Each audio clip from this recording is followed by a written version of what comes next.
Assalamu alaikum wa rahmatullahi wa barakatuh. Welcome back to part two of our first episode. Last week we had today. My name is Hudayfa. I'm joined with brother Zahid and our beautiful guest today, brother Haris. Assalamualaikum. You'll see why the brother is here today, inshallah. So last week we were talking about the camp. We are talking about how, as a Muslim youth organization and as leaders of said organization, how we go about setting up a camp. And last week we discussed, the theme of one of our camps. We talked about some of the challenges that go into it, some of the logistics, and everything that goes into making a unique experience. And one thing we left you guys off with was how sometimes things don't go to plan, and that's something you should be prepared for.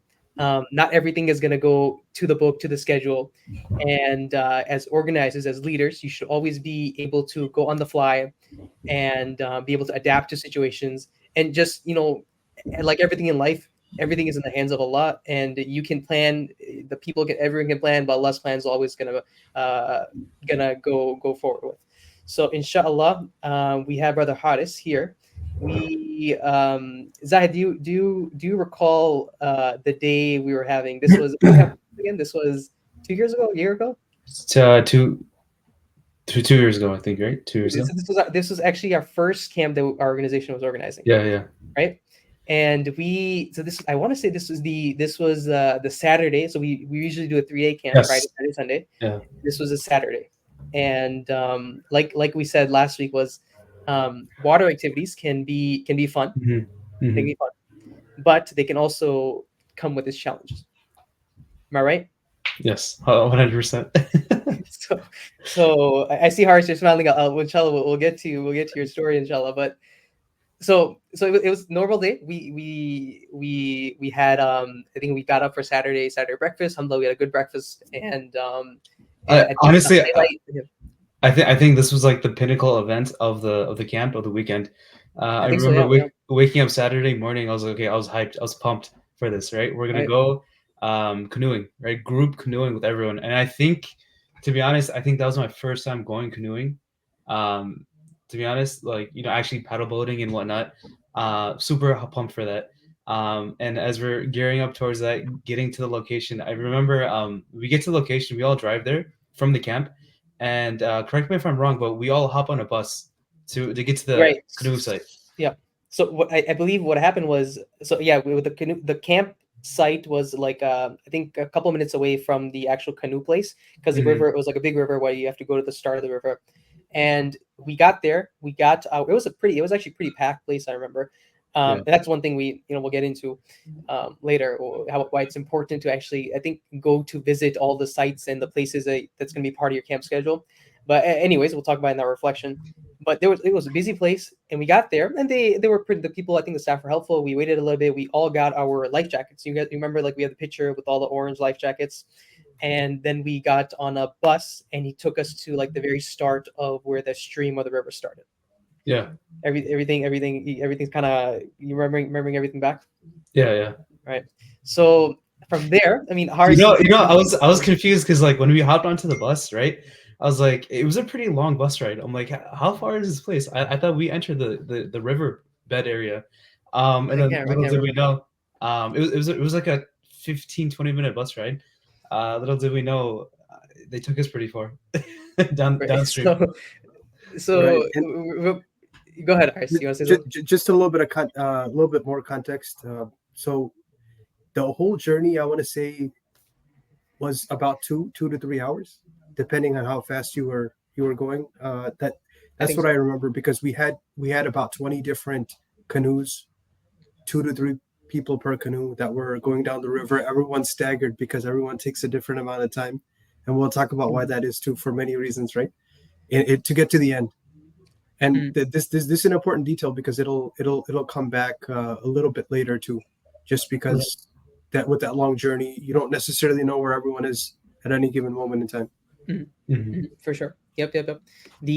So I remember getting there, and I think there was behind our bus there was like a trailer of all the canoes, and I was like Zahid was saying, I think this was probably my first time like actual canoeing slash kayaking. I think I had done pedal boats in the past. I had done maybe a little bit of larger boats, but it was never. I personally had never did something like where I'm going to be the one with the pedal and actually going through it. Like not no whitewater rafting experience, nothing. Harsh, I don't know if you did you have experience in the past. Funny enough, Zahid and I did, but not with canoeing. We had done whitewater rafting twice, believe it or not. And so they'll rank the level of the rapids. Rapids is just called like the white flowing water, the rapids. It'll be like a scale from 1 to 5, and we've done like up to level 4 before. Yeah. And we've done it first time ever in Colorado. Right. Okay. You reminded me. Which is why I was like, oh, this will be a breeze, right? We're just canoeing. I never actually paddle boated myself, but whitewater rafting was like intense. Like that, going from that to like, oh, we're just on an open lake, open riverbed canoeing. I'm like, oh, this will be easy. And again, I was under the impression that it's gonna be like 30, 40 minutes tops. Right. Right. Exactly. So it's 4 hours. We were pretty confident. Yeah, it took some groups, I think, close to 4 hours, and so we were pretty confident going into this. We're like, hey, look, it's a shallow river. It's going relatively slow on a canoe. What can go wrong? That's really the mindset that we were going into this with. What can go wrong were the last words. No, actually. So we got there. I think if I remember correctly, the guy took like a canoe out. He's like, yo, who would like to go? And I think I recall I put my hand up. I was like, I was pretty excited to go. So I think me and I got on with 2 other brothers, and so it was 3 of us in the canoe, and we were chilling. I think it was, I think we were at the if I remember correctly, we were at the very top of the lake or the stream, or at a good spot. And got in the water pretty calm. I think it was maybe I stumbled a little bit like getting in it, because it was like you got to get used to the balance. But after a couple seconds, you're pretty used to it, and you're flowing with I think we had 2, maybe 3 paddles, and we were going through it. I think we took it a little bit slow. People were kind of almost like racing, people having fun. Right. I remember distinctly, like I was out with my phone, I was recording videos and everything. Like, we were like, this is a calm day. We're gonna be done in 30 minutes. And at some point, the water decided to, either we weren't aware. I don't know if there was a change in the water flow or something, but there was a very distinct point in our trip, in our water trip, where it was like, okay, hold on, like this might get a little serious. I don't know. Can you picture that spot, Harsh, where something unfortunately happened? I can, and I do remember how it went down.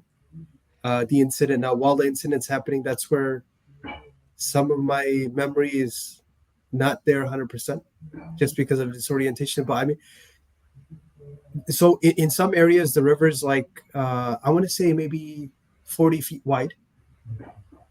In the longest runs, about 40 feet wide, and then there'll be more areas where you have to pass between tight areas of branches, where you could have maybe like a 10-15 foot area to pass.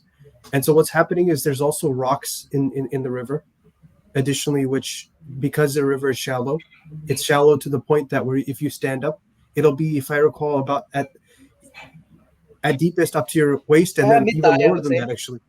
Yeah. Even mid-thigh and lower than that, right? And we have life jackets on too. Not that the life jacket's going to help you, so it's not really a case of not being able to swim, right? That's not really the problem. Mm-hmm. But so one more thing, I recall this place, like I said, it was already pretty busy, and like there's people's like there's other people that are there. They were in that like the floaty things, and they were like having a party, whatever. I'm sure you guys had some conversations with random people, but again, it was calm. I thought it was a calm, perfectly chill day. We were gonna be done, and when we got there, and inshallah, we keep hinting at this incident, whatever we call it.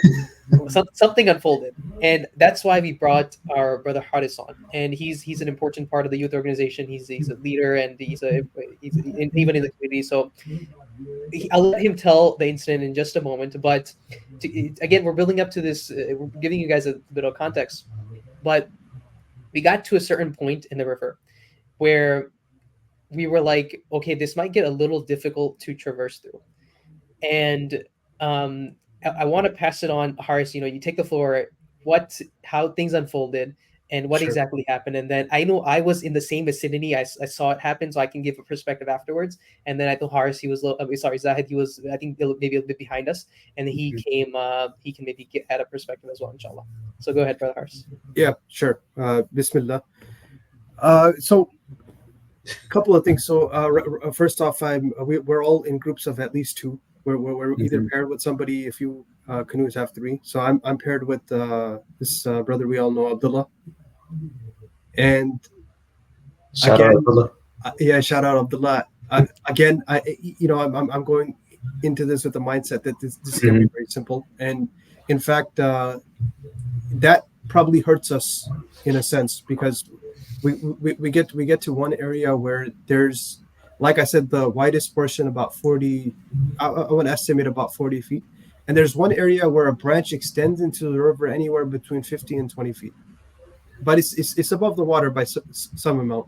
And Hudayfa, your canoe was a bit ahead of us, but I think you saw us at that point, me and Abdullah coming down confidently. Yeah. And then we have enough space such that we can duck underneath as we're going in the canoe, and then we get past this branch in the river, and we're super excited. We're like, we just did this cool thing. We passed underneath. This is becoming a little more action packed right now. Even prior to that, we're trying to stand up a little bit, almost like we're in a gondola or something like that. Stand up and just traverse the river like that. And we get past that, and in our excitement, what we don't notice is another 20 feet ahead. There's another branch, and this one's actually lowered to the river, and it's almost on the surface of, you would say, it's almost touching the surface of the river, right? And if we're coming from, imagine we're coming from behind it. Sorry, the camera is backwards, right? If this is the river and we're coming from behind it, we're trying to get away from it as we're passing through, but we see at the end we're not gonna clear it in time. You're gonna hit it, right? Yeah. We know at that point something's gonna happen. There's gonna be a collision, and right away my mood changes. It's like, okay, we thought we weren't even gonna touch water here, and now it looks like there's no way we're gonna be able to dodge out this guy. And that was the truth. That we can't clear it in the time. The canoe is angled, so as soon as it hits the edge of that log, the whole world turns upside down. I say that because, and you know this from anything, like if you're in a sport or you're running or you bump into something, or even if you're playing football or something and you get tackled or you run into somebody, the moment that you fall, your whole world, when the boat capsizes, you don't know what's up, you don't know what's down, left, right, anything like that is no longer apparent to you. The next thing I know, I'm flat on the ground. I'm flat on the ground, and the only thing I see around me is orange. Orange because the canoe is orange. The canoes that we had, they were orange colored, right? So it takes me a second to snap back into my senses. And then while I'm looking around, I'm thinking, I was like, wait a second, did I where am I? Where am I? And where is Abdullah? I don't see Abdullah. So I'm laying down underneath the water, under the canoe. I'm under the canoe, and what's the first thing that would come to your guys' mind? You're laying down, you're in this space, and then there's an obstacle, which is a canoe that's over your head. What's the first thing that you guys would do in that moment? try to get out. You gotta try to push off the ground. You gotta try to stand up. Right. That's the natural thing to do, right? So I try to do that, and but look, I don't have much leverage because when you're laying on the ground, you can't. It's not like you can use your knee to kick off the ground or use a foot to push yourself off the ground. I'm completely flat. Oh, I didn't know this. So I'm just trying to push up with my hands, and the canoe is not budging. Okay. The canoe is not budging. And then I think one thing you want to add is there was at this point the river is there's a very fast flow area of that river. Yeah. So I think the water current is working completely against you. Yeah. So if you can imagine, and I have a picture actually, maybe post production I can share that photo with you of after the fact, right? Now I gave a spoiler, then I got out. Okay.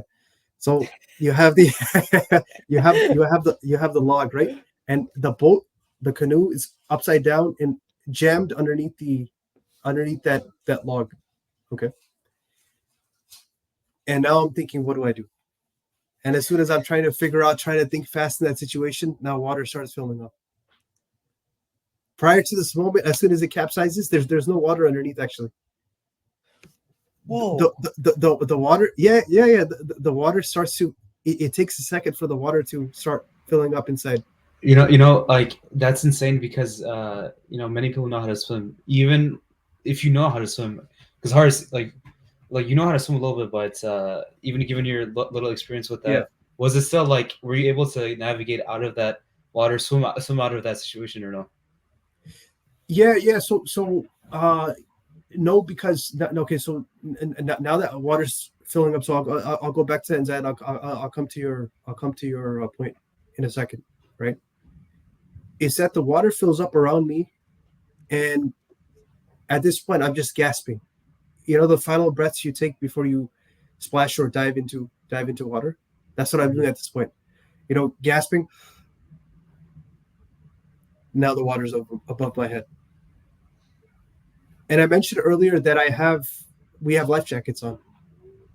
So now actually I'm getting pushed up towards the surface of the canoe. So going to your point, Zahid. Okay, so to clear up for the audience, right? So you're trapped underneath the canoe, right? So above you is the canoe, and there's water rising in the canoe, and you're being pushed against that canoe, right? Right. Okay. Yeah. And so at this point, granted, I can't see clearly. I've actually lost my glasses. I don't realize it at the time. Not that it matters. Okay, yeah. Because seeing clearly or not at that point it's not really going to help me. So I'm trying to just underwater now, trying to push that canoe off, and it's not going anywhere. It's firmly lodged partially underneath the log, right? Mm-hmm. And so I get to this point where I'm thinking, actually, it looks like I'm probably not going to get out of here. And as that thought comes to my mind, I actually go through what I call it is, how I describe it is like a intense rationalization process. Meaning, how is it in that moment I'm thinking about the fact that, not the fact, but the thought that these guys are going to walk out of here with one less camper. And I'm just thinking, what's going to be I'm not even thinking in that moment anymore. I'm thinking, okay, what's going to be the consequences of this action? And then I'm not thinking I'm not going to go back to my family at that point in time. And so then my mind comes to the, point where I'm like, look, I've tried and this canoe is not going anywhere. I don't know how much time I have left. Can I add something here? Go ahead. So, like I said, I think I saw, I was just barely, my canoe was just barely ahead of you guys. I remember you guys, the first branch, so you kind of cleared it in a nice manner, but then you guys were coming full speed at this big branch that's in the way. Yeah. And then I see you guys, and I was like, and then I think you guys tried to almost stop yourself, if I remember. Like you tried to row backwards. We tried to row backwards on a side to just steer us out of the way, and that's why we hit actually the log at an angle. Right. Right. So me and the two other people I was with, we were like excited, like, oh, these guys are going to speed, they're gonna clear this nicely. I was like, oh, we were like almost cheering you guys on. And then we were like, okay, wait, hold on. These guys are going backwards and they go at full speed. And we're like, what's gonna happen? And then I see you guys. To me it looked like you guys just completely like almost flipped over. And I think Abdullah, the other guy who was with you, he jumped out. I don't remember exactly, but I think I recall him jumping out, and then you just kind of disappearing. Yeah. And at that point, me and the two other guys were like, dude, we paused for like maybe a good second, or like, wait a second, what just happened? No, sorry. We paused for a bit. We're waiting. Okay, we give you like 2 seconds so that he'll come up, right? And then we wait like 2 more seconds, and we're like, yo, hold on. Because we kept on like we went with the water because I think we were like a little bit far out, so it was a little bit slower. And we're like, okay, now it's 5 seconds. Where is this guy? Now we start rowing towards you guys. We're like full speed as fast as we can, rowing towards you guys. Try to change our direction. You still don't come up. Yeah, we're like, okay, what's going on? Yeah, and then Haris, so you didn't jump out. You stayed with the boat as it capsized and flipped over. I thought we were gonna make it. I thought we were going to clear the log. So yeah, at that point it didn't make sense to me to jump out. And I was thinking in my mind, what's the worst that can happen? I'm just gonna fall out of the canoe, right? No, but Hudayfa, it's interesting that you mentioned time. I say that because at this, I didn't have a conception of time. If you ask me today, how long was I under there? I don't know. I really don't know. You guys clearly have a better understanding of what elapsed, right? And so I get to that point where I'm saying that, look, I don't know how much consciousness I have left. I have to say the Shahada. I have to. Because, if I die at this point and I had that consciousness and that thought and I didn't say it, what a loss, right? And so I'm saying the Shahada, but at the same time, the thought comes to my mind. Keep trying to claw at the opening. Try to create an opening because the canoe's down at the surface. Try to create some sort of opening. So I start to, and I've probably been doing this before too, but I start to claw at the edge of the canoe. And I know this because after the fact, I realized my nails are, when they get blue after you hit something. Maybe it was from the fall. It could have been from the fall. Maybe it was from clawing at the edge. But my body almost moves automatically. And at that point, a hand slips out under the canoe. And Abdullah is, by the way, Abdullah is up. And this whole time he's trying to, as I'm trying to push from the bottom, he's trying to pull from the top. Yep. But he sees a hand. He sees the hand. He grabs the hand and pulls me out from under, creates a gap. The hand creates a gap, and then he pulls me out. And he grabs me by the life jacket. Maybe it's good that we have the life jackets. And yanks me out of the water. He didn't just yank you. You almost like you came up like, how dolphins like jump out, right? You almost to me that looked that legit. Yeah. Pulled you out and yeah. And then you take a huge breath. I saw you take a huge breath. Yeah. And I think you or Zahid described that I was pale. Right? Obviously, you lose. So this is where I came into the story. I was behind me. We were behind in a boat. Quite literally, we came to the situation, to the incident, when you were sitting on the side of the riverbed. And when we were veering towards it, I was really confused because at that point there was a little bit of a crowd around you. And someone gives me a notion from across kind of the riverbed as I'm approaching. I think someone in your boat, Hudayfa, and he gives me a look, extremely serious look. He's like, do you know what happened to your brother? And I'm like, what are you talking about? And he just he told me to go. So I'm like, okay, I'm going towards it. And I see Haris sitting on the side of the riverbed. I'm like, what happened? Did he just is he leaving? Like, oh, does he not want to canoe anymore? And then as I'm getting closer, I get a better look. I've never seen someone more like pale in my life. And Masha Hart's pretty dark skinned, and like his glasses were gone, his eyes were bulging out, his like fingers were kind of bloody when he was like clawing at the boat. That was like it was like blue and bloody a little bit. His completely white, and he couldn't even, I couldn't like he didn't make eye contact with me, and at that point I was like, what happened?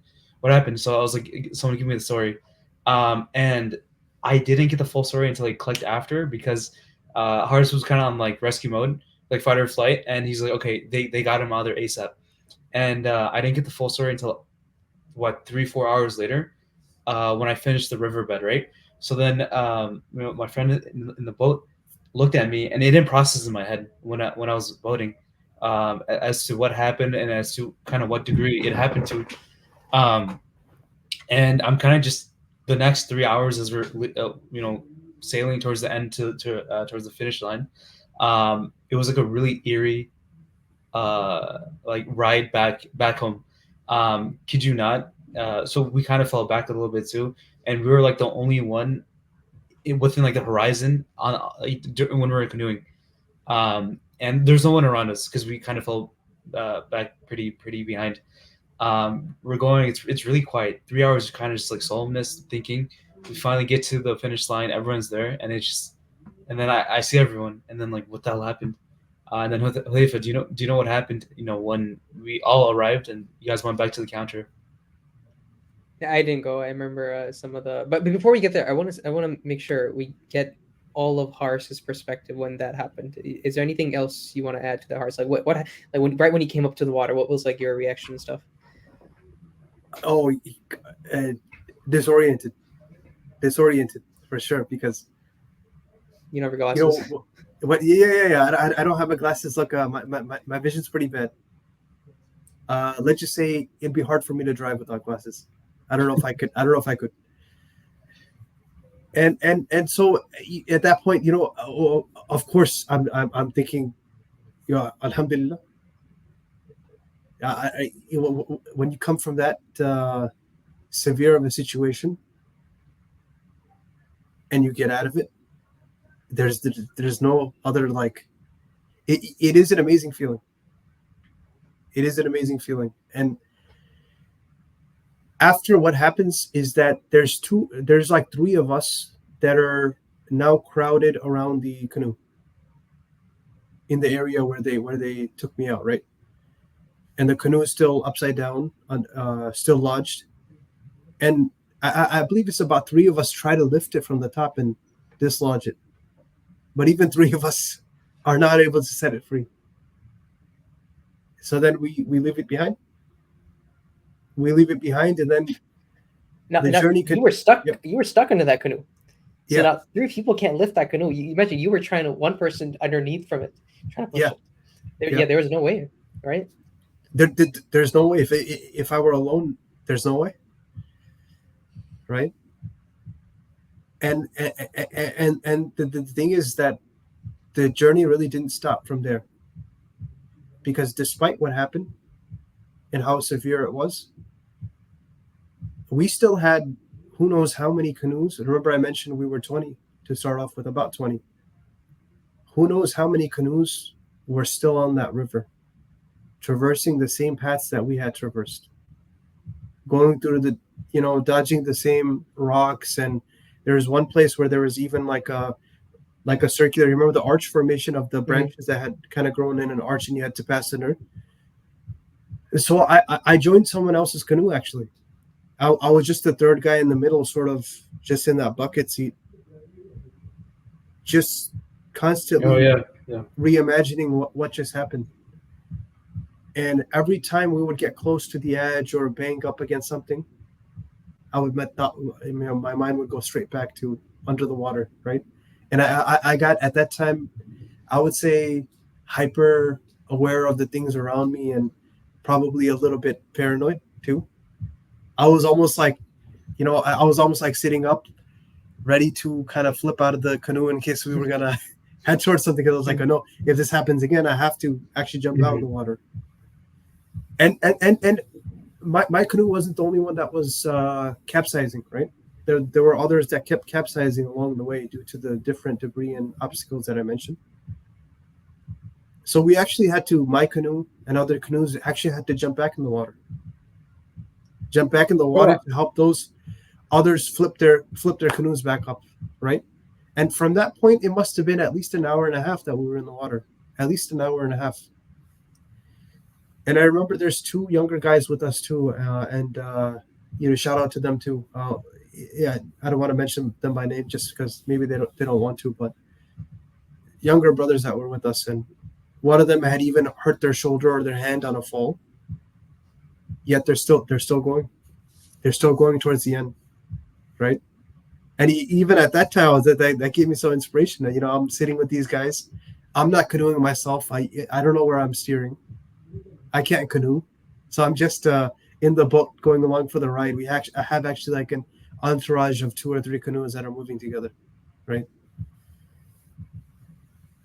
And then we and then we finally make it to the end, to the shore. And this is kind of funny, but as soon as we get to the shore, and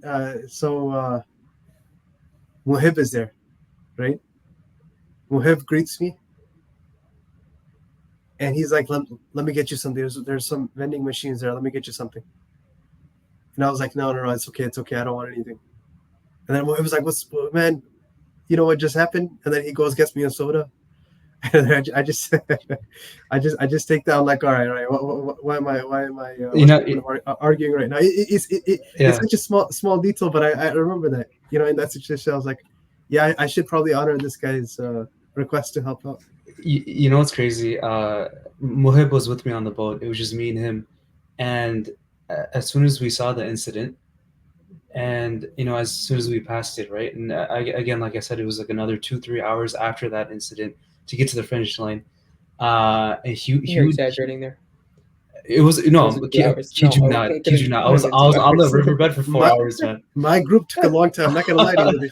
No, because granted, we were messing around in the beginning a lot, just going to different places, whatever. But Mohib would tell me in the boat, he's like, "Do you know what happened to your brother?" And he'd keep on asking this question, and for some reason, like on the boat, like it just wouldn't like click. I'm like, what are you talking about?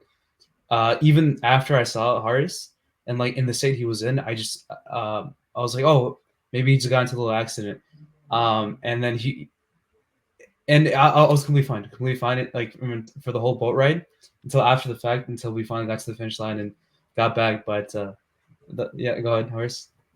Yeah, and then we get back to so we're driving from the canoe rental area, and we get back to we're kind of furious at the I don't want to go into too much information, but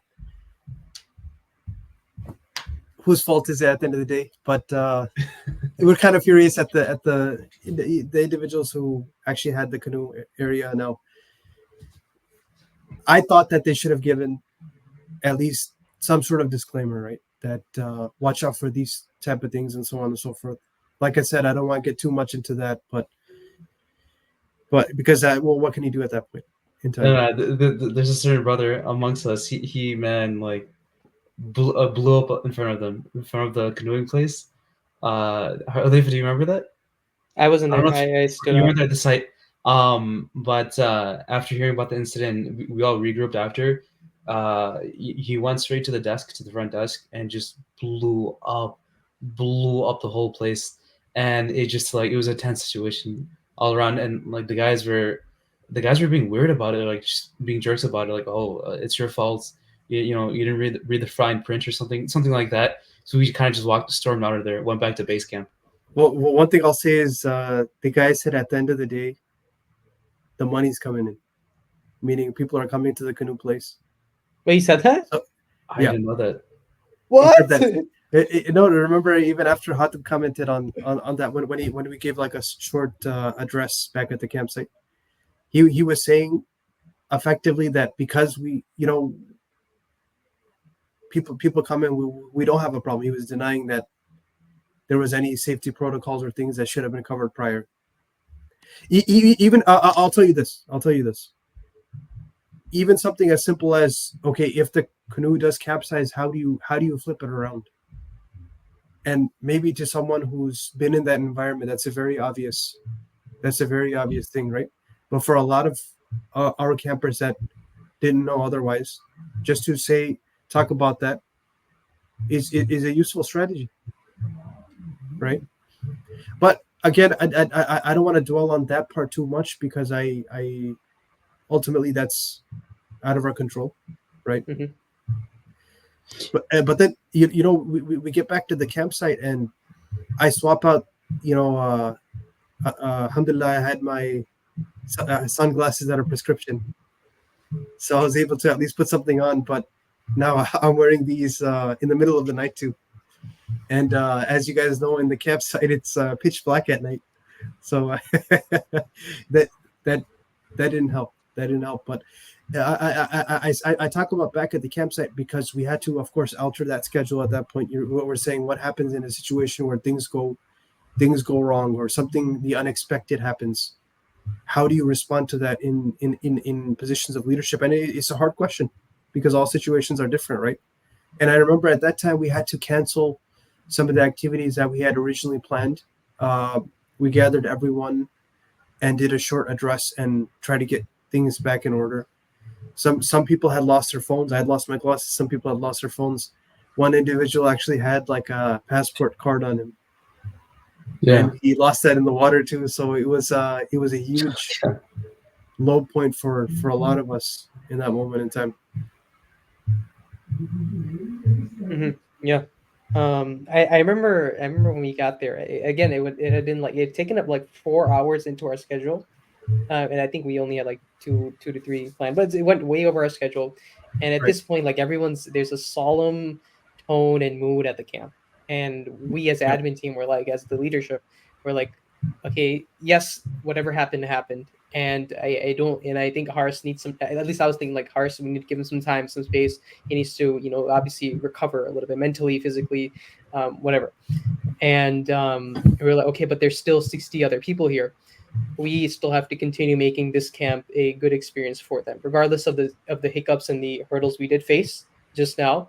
Now we have to, pivot, get back on some sort of schedule, realign so that the rest of the day and the rest of the camp can inshallah go smoothly. And if I recall correctly, we still ended up having a good camp. Otherwise, I think we took like another hour to rest up. Everyone took like a usher nap or something like that. I remember distinctly everyone was on the tarp after I think one of the salahs. I think they all like passed out for a little bit. So it was, I think, important reflections we learned as an admin team. Like one of the biggest things I think I took away was, because I think in the next few camps I've served, I helped plan the activities and stuff like that. And it was like, you have to, as admins, as leads, simulate slash check out slash go through all the activities that you're going to do. So if you're going to do a hike it beforehand, whether you go on a camp visit or right before everyone gets there, go and check it out.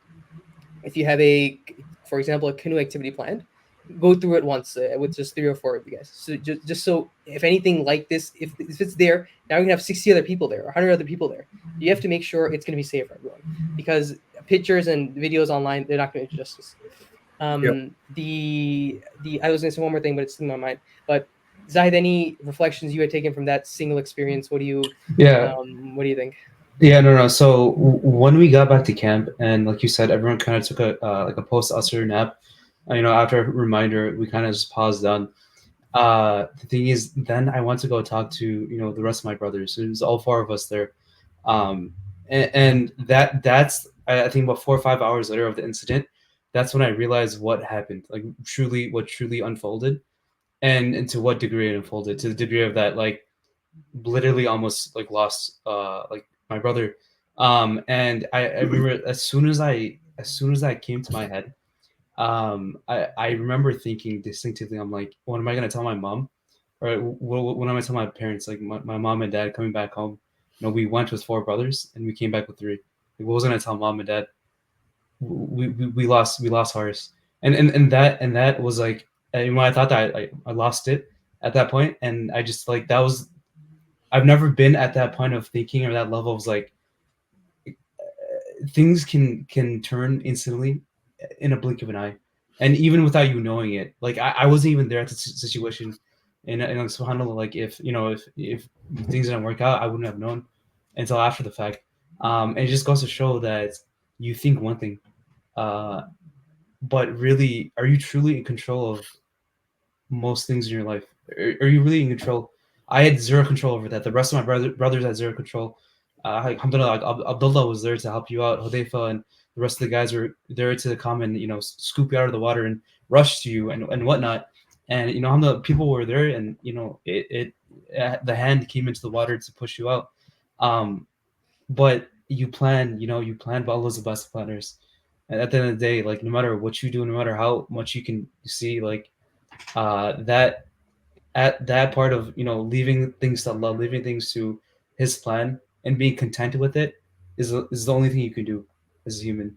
And Ars, if you want to input on that. Yeah, absolutely. And just to add on to that, I know we've spoken from a leadership perspective, but if you look at the participants in the camp, and may Allah reward all of them with good, right? They really stepped up in that moment. And even after this incident, you could have had a lot of negativity in the air, where people would even leave the camp voluntarily. We can't really force anybody to stay, right? Or to put on a negative attitude, or to say, what happened there, and so on and so forth, which they had a right to complain. They did have a right to complain. People lost their belongings, even expensive belongings. And I remember we offered to reimburse after the fact, right?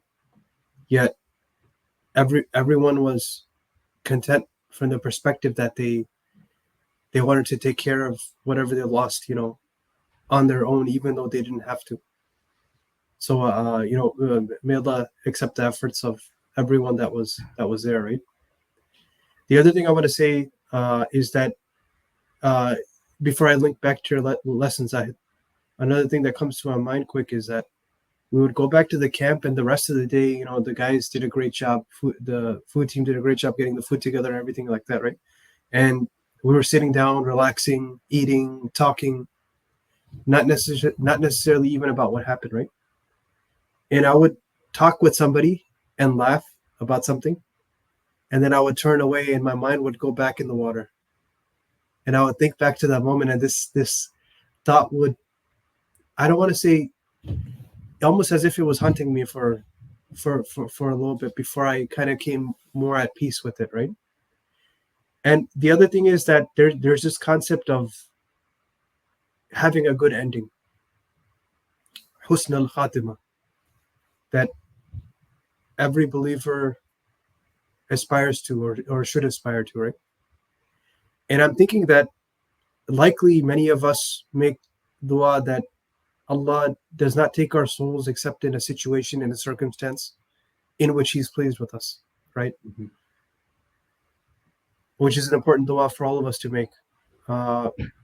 So in hindsight, when I think back to that incident, I'm thinking that perhaps, or clearly, at that time, I wasn't ready.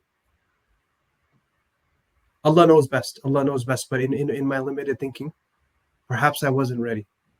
Or perhaps there is yet something that Allah requires of me, or requires of you, or requires of us, that we're still in this dunya for, right? But you don't need to go through something as severe as that in order to have that reflection, right? Because we're in the moment now. And if I can, there's one ayah that comes to mind, and likely we hear it in Jummah often, from Surah Ali Imran, right? Where Allah subhanahu wa ta'ala says, A'udhu billahi minash shaitanir rajim, Ya ayyuhalladhina amanu taqullaha haqqa tuqatih wa la tamutunna illa wa antum muslimun. That Allah says, O you who believe, talking to the believers, of course, fear Allah as He should be feared, and die not except as Muslims. And I was looking into this, just the context of this ayah as well, right? Explanation, reflection. And the way you live is really likely the way you're going to die. And if you're in a state of remembrance of Allah, thanking Allah and acknowledging and that the things that you have, the blessings you have are from Allah, and likewise you sacrifice, then inshallah, if that's your state, that's the state you're going to go in, right? And no one knows when their end moment is. We know that the final moments are important, and because it's a reflection of what you carried prior, you have to keep your guard up. I have to keep my guard up, right? And so submission, when we talk about to be Muslim, and submission has to be in the here and now. It, of course, is something that is a constant struggle, but it has to be in the here and now. Because I think to myself sometimes, if that were to happen, and now maybe it's easier to think like that, right? If that were to happen and now I have to stand in front of Allah now. Do I believe that I've sincerely done whatever I can with the capabilities that Allah has given me to do that which pleases Allah? That's a scary thought. That is a scary thought.